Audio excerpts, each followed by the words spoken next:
crime, and Peter Chambers.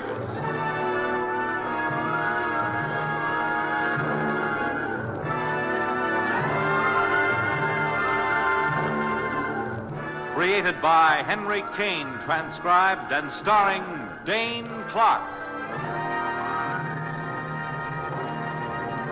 Private investigator, duly licensed and duly sworn, Peter Chambers.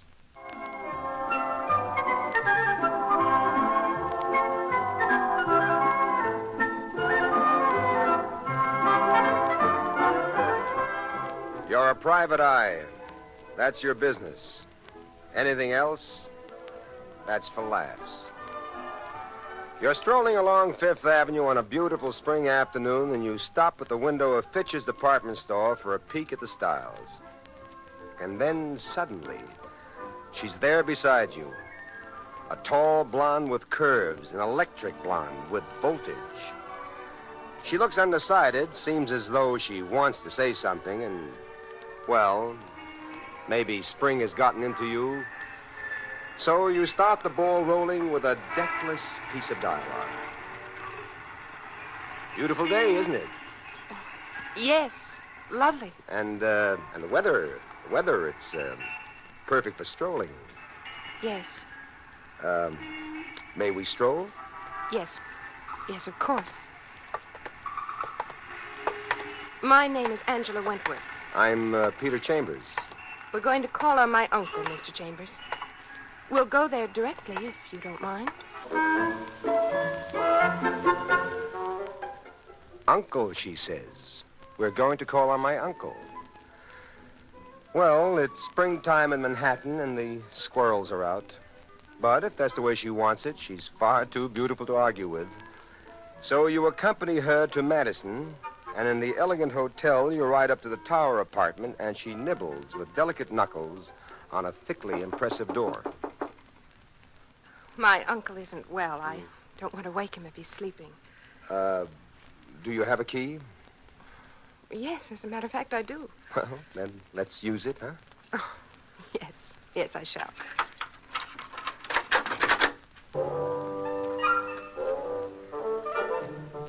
Inside, you get a back view of an old guy snoozing by an open window. You can't see his hands. They're in his lap.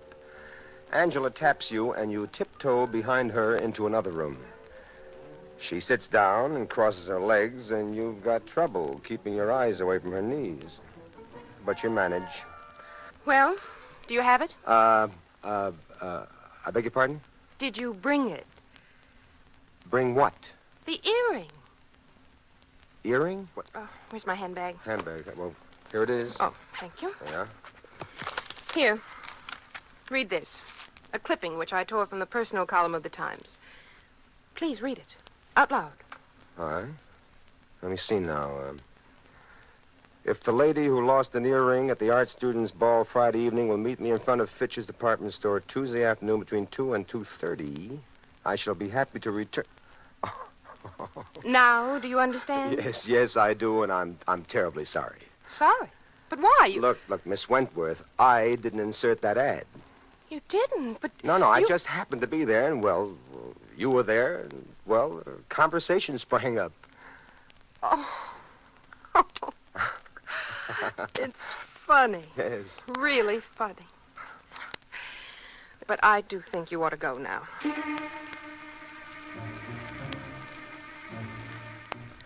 She sort of starts you on your way, but on your way, you get another look at the old man, and suddenly you don't like it. He hasn't moved, and there's a white waxiness behind his ears. And you go near. What is it, Mr. Chambers? He's dead. She passes out in a faint, and you let her lie. You go around to the front of the old man, and you take a look. He's got a gun in his hand and 2 bullet holes in his stomach. You're working at your trade now, and you work quickly and carefully. The room's in perfect order, absolutely no sign of a tussle. The old man's still warm, hasn't been dead an hour. Then, toward the middle of the room, you see it. A round red spot that sort of blends in with the russet color of the rug. You touch it. It's blood. Then you go back to the old man, you dig around in his pockets. you come up with a beautiful triangular emerald earring. And just then, Angela Wentworth starts stirring. Oh. Easy does it, Miss Wentworth. Come on. Let me help you up. There you are. Oh, my uncle. Uncle. He's dead. He appears to have shot himself. Oh, no. Now, look. Let's go back to the other room, huh? All right. Come on. Now, there, will you sit down? Thank you. I'll use the phone. Operator. Police headquarters, emergency. I only left him perhaps an hour ago. Hello? Hello, I want to report a death. That's right, a death. 598 Madison Avenue, a hotel, the Tower apartment. All right, now, Miss Wentworth, there's nothing we can do but wait for the police. Oh, it's terrible, terrible. Look, I found this earring in your uncle's pocket. Oh, thank you. It's the mate of the one I lost. Well, what was it doing in your uncle's pocket? That clipping. A person said they would return the lost one if I could identify it. So I brought the mate here to Uncle. Left it with him and intended to bring the finder here with me. Show him the mate to the earring, which would be perfect identification. Is it valuable? Each earring is insured for $20,000, but... Oh, look, Mr. Chambers, may I please call somebody? Well, sure. Who do you want to call? Oliver Hartford, my brother-in-law. He's married to my sister. He came here with my uncle. They live way up in New Hampshire, all of them. What about you? Well, I live here in the city. May I call Oliver? All right. Where's he staying? Right here, this hotel. One of the downstairs suites. Well, let's call him. Would you connect me with Mr. Hartford, please? There you are. Thank you. Hello, Ollie. Come up to Uncle's suite. Quickly, please.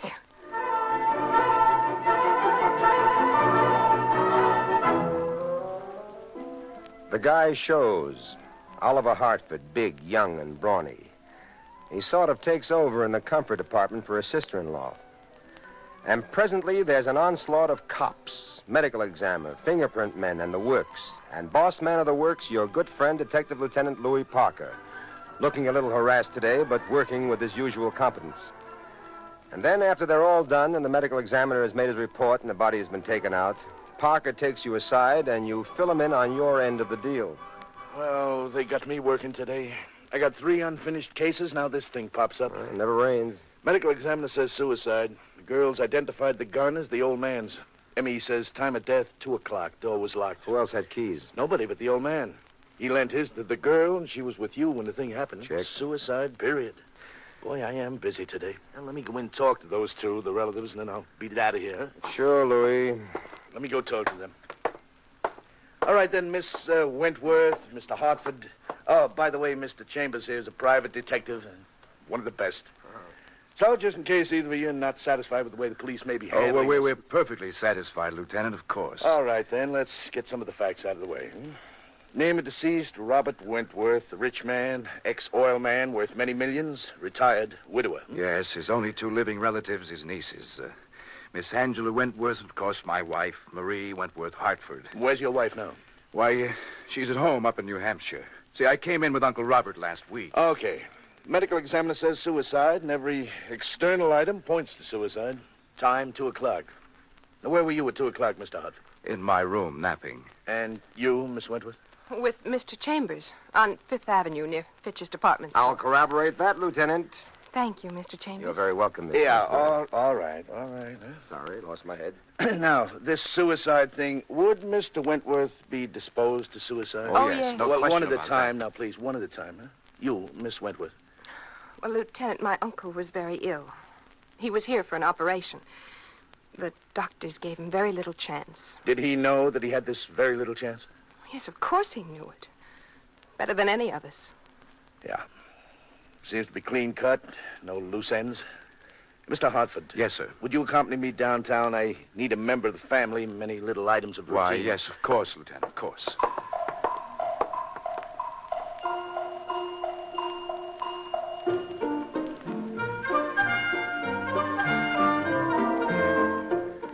And so you're alone again with Miss Angela Wentworth. You take her home to a cute little apartment on East 34th, and there... Thank you, Mr. Chambers. You've been very kind. Not at all. Look, Angela, ours was a chance acquaintance, but there's no reason why it should end there. No. No reason at all. I like you very much, Mr. Chambers. And, I like you. Look, a lawyer was mentioned back there. Was that the only person your uncle would want to see to arrange his affairs? No, there was another, and much more important. Algernon Sacco, his business advisor. Sacco. He has an office down on Pine Street. Bye now, Miss Wentworth. I'll be in touch with you. Yes, please do. Now, here's a brand new wrinkle. Algernon Sacco, crooked as a country road. A big operator and a shrewd one. You tangled with him a few times, but that was way back, before he acquired respectability and a few rich clients. An old cackle voice guy, but smart as a brand new whip. So, you're down on Pine Street, old stone and steel. No pines. No pines at all. Yeah. Who do you wish to see? Mr. Sacco, and tell him I'm in a hurry. Nobody's in a hurry with Mr. Sacco. I'm in a hurry. Use that little intercom of yours and tell him Peter Chambers. Just a minute. Yes? Mr. Sacco, a gentleman here to see you. Says he's in a hurry. A Mr. Peter Chambers. Who did you say? A Mr. Peter Chambers. Oh, of course. Send him in at once. See what I mean, baby? I'm a real VIP. That door to your right, Mr. Chambers. Well, good to see you again, my dear private operator. Algy, my boy, I shall not mince, as they say, words. To the point, then, Peter. Robert Wentworth. Oh, excellent client. Loaded? $20 million. Oh, boy, are you going to be sad to hear this. Yeah, what? He's dead. Dead? You're kidding. I never kid when it has to do with death. Now, look, I want the rundown on this guy, and I want it fast, and I want it all. Did he have a will? Yes. Well, come on, let's hear. The will left his entire estate to his two nieces, Angela and Marie. Wow. $10 million each, huh? And who was the executor to this will? Me, Algernon Sacco. Pretty piece of change involved for Algernon Sacco. Yes, now that he's dead, before he changed his will, I'll earn that pretty piece of change. Fees and commissions, it mounts up, it mounts around. Now, wait a minute. You just said before he changed his will. Did he have any intention of changing it? Well, Come on, look, pal, there might be a motive here for murder. You mean It's got its angles, but if it gets to the cops, it gets to the newspapers, and all your background gets washed up. Now, you can't use that, Algy, not the new, respectable Algernon Sacco. What do you want to know? Well, you know what the man says all the time. The facts, pal, the facts. Well, he came in late last week and discussed changing his will. He felt that his nieces were well provided for, and he was making up his mind to leave his entire estate to medical research. Did you like that? No, I did not. So what did you do about it? So I got in touch with Oliver Hartford. After all, a change of will meant a loss to Mr. Hartford's wife of $10 million. And when your wife loses, you lose. What did Hartford do about it? I don't know. But he was going to tackle the old man and see if he couldn't talk him out of it. Okay, Algy, thanks for the information. Keep respectable, pal. Peter Chambers!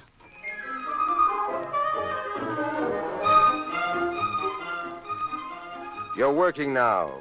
You're beginning to smell what you suspected. Murder.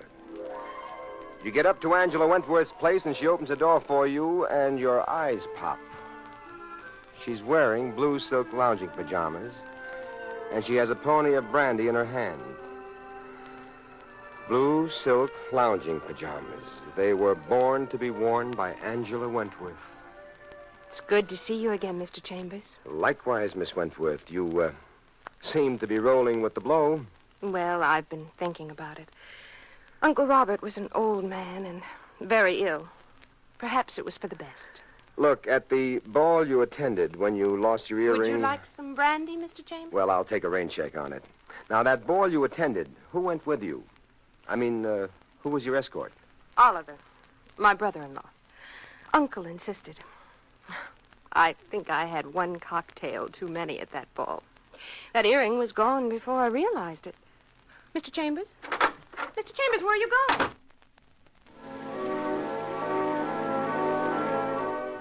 You're going to pay a social call on Oliver Hartford. You knock on his door and he opens and you pull your way in. Hey, what's the meaning of this? What's the matter with you? Nothing. Just got no manners, I suppose. Get out of here. I'm going, but you're coming with me. I'm going with you. Where? Downtown, police headquarters. And just what are we going to do there? I'm going to accuse you of murder. Oliver swings, you duck. You swing, Oliver ducks. But he doesn't duck good enough. He goes down and out. And as you finish the pivot of your swing, there stands Detective Lieutenant Louis Parker in the doorway. Real nice form, Pete. You're starting to get your shoulders into it. Huh? Thanks, Louis. Incidentally, apologies to the private eye. From whom? From me. I'm not busy anymore. So? So the old guy was murdered. He wasn't a suicide. That's my Louis. Got finished with the press of business, had time to think. If there's a spot of blood in the middle of the room, how come we find the old guy in the rocker by the window? Exactly. He was shot in the middle of the room. Yeah. Then he was pulled over to the rocker. The gun was wiped and put into his hand. Furthermore, downtown, a paraffin test shows the old guy never fired the gun, and that clinches it. That figures. Where have you been till now, Louis? Backtracking after you. Saw that Sacco guy, saw that Angela, read that newspaper clipping. He took her to the ball, Oliver did. Sure, and he stuffs her full of cocktails and clips the earring. And sticks that phony ad in the paper. So he can get her out of the way. Then he goes in to see the old man, bumps him with his own gun, fixes it for suicide, and leaves. And the door locks on the clicker, so we got a locked room in the bargain. Well, what's our next step, Louis? Well, we take this bum downtown. Let's get him back to consciousness. We take him downtown and see how he acts under a bright white light.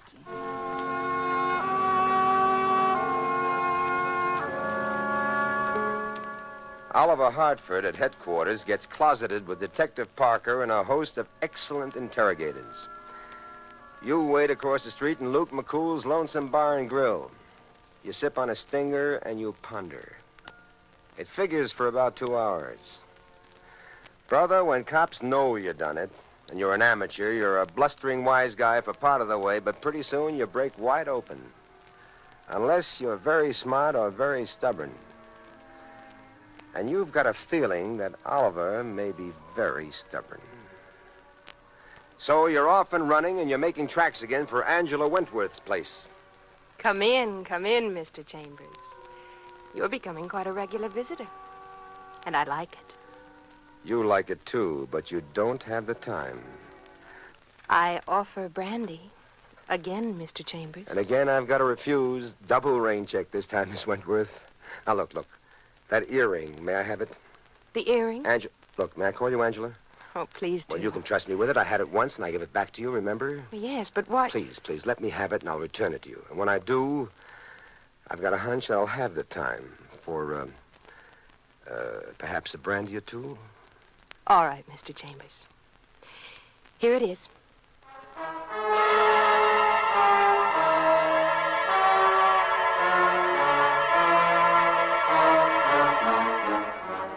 And so you're back in Luke McCool's Lonesome Bar and Grill across the street from headquarters, and you're trifling with stingers again when Parker shows up. And he hangs a face in front of you that's longer than a lover's kiss. Pete, boy, we've got us a tartar. Meaning who? Meaning that Oliver Hartford. Tough boy. What's tough? The guy killed Uncle Robert so that his wife could pick up 10 million solid simoleons. I know. There's no one else, Louis. No one else could possibly have done it. Nobody with motive. You're so right, boy. Angela, she was with you. Sacco, no question, he was in his office all day. The other niece, Oliver's wife, we've checked it. She's in New Hampshire. No question, we've got the right pigeon. We've got him right up to the break-in point, but he won't break. Pete, all I need is a gimmick, one little thing to shove him over. And I've got it for you, Lieutenant. Got what? The crowbar that'll topple the rock. Only this crowbar is green, it's shiny, and it's worth $20,000. Here. Look. Hey, that's a beauty. Where'd you get that? Out of Oliver Hartford's suite. No. Yep. So, Louis, my lad, take this earring and shove it down his throat. Gimme, pal.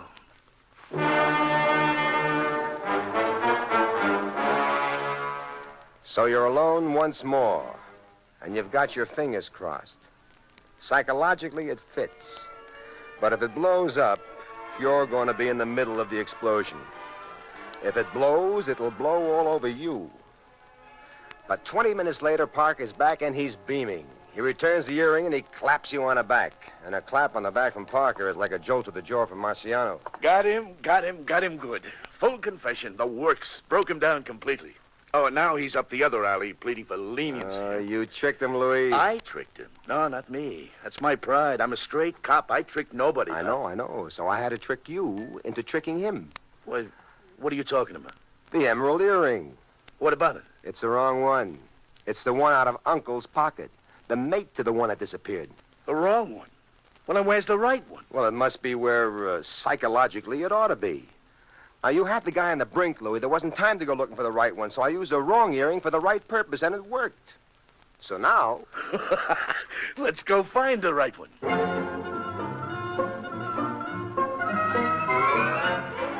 You accompany Parker and 5 of his best boys to Oliver's suite, and they give it a professional going-over, and they come up with the earring. Inside a cake of soap. Amateurs are all alike. They think they discovered a brand new hiding place just because they thought of it. Parker gives them to you, the pair. Go ahead, kiddo. You return them. You may as well get something out of this. Glory, at least.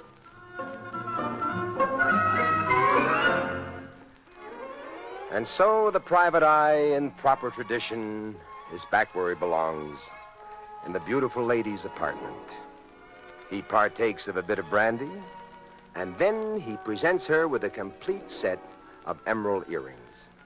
Oh, Mr. Chambers, I don't know how to thank you. Think nothing of it, ma'am? A fee. Would you perhaps accept a fee? No, thanks. Nothing as mundane as a fee.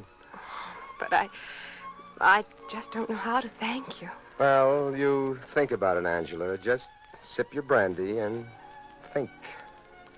Come here, Mr. Chambers. Oh, I'm coming, ma'am. I think I know what you mean.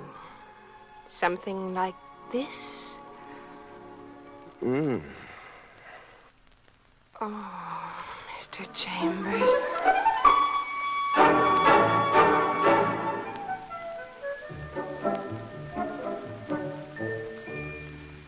And there you've had Crime and Peter Chambers.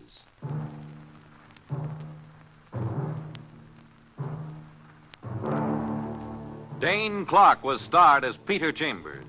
Crime and Peter Chambers transcribed was created and written by Henry Kane. Others in the cast were Bill Zuckert, heard as Lieutenant Parker, Joyce Gordon as Angela, and Bernard Grant as Oliver. It was directed by Fred Way. And this is Fred Collins inviting you to tune in next week, same time, same station, for Dane Clark in Crime and Peter Chambers.